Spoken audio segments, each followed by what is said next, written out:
चौरासवीं समस्या। किसी व्यक्ति ने जब बुद्ध की ख्याति सुनी तो वह उनके दर्शन और अपनी समस्याओं के समाधान के लिए उनके पास गया।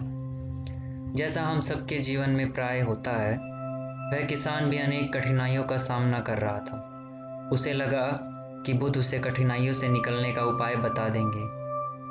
उसने बुद्ध से कहा, मैं किसान हूँ, मुझे खेती करना अच्छा लगता है, लेकिन कभी वर्षा पर्याप्त नहीं होती और मेरी फसल बर्बाद हो जाती है।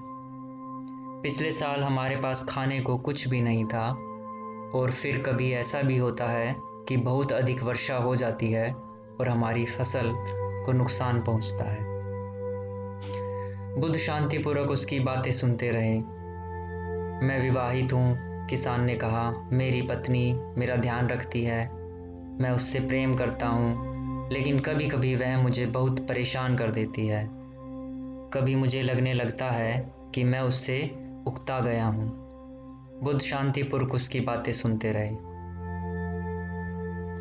मेरे बच्चे भी हैं, किसान बोला, वे भले हैं, पर कभी कभी वे मेरी अवज्ञा कर बैठते हैं। और कभी तो किसान ऐसी ही बातें बुद्ध से कहता गया। वाकई उसके जीवन में बहुत सारी समस्याएं थीं। अपना मन हल्का कर लेने के बाद वह चुप हो गया और प्रतीक्षा करने लगा कि बुद्ध उसे कुछ उपाय बताएंगे।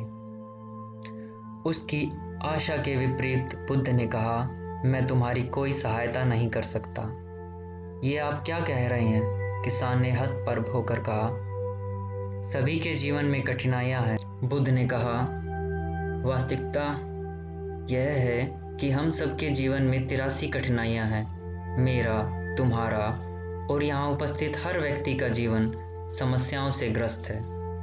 तुम इन 83 समस्याओं का कोई समाधान नहीं कर सकते। यदि तुम कठोर कर्म करो और उनमें से किन्हीं एक का उपाय कर भी लो तो उसके स्थान पर एक नई समस्या खड़ी हो जाएगी।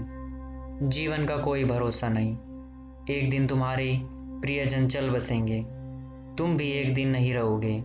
समस्याएं सदैव बनी रहेंगी और कोई भी उनका कुछ उपाय नहीं कर सकता। किसान क्रुद्ध होकर गया और बोला, सब कहते हैं कि आप महात्मा हो। मैं यहाँ इस आस में आया था कि आप मेरी कुछ सहायता करोगे। यदि आप इतनी छोटी छोटी बातों का उपाय नहीं कर सकते तो आपकी शिक्षाएं किस काम की? बुद्ध ने कहा, मैं तुम्हारी 84वीं समस्या का समाधान कर सकता हूँ। 84वीं समस्या? किसान ने कहा, वह क्या है? बुद्ध ने कहा, यह है कि तुम नहीं चाहते कि जीवन में कोई समस्या हो।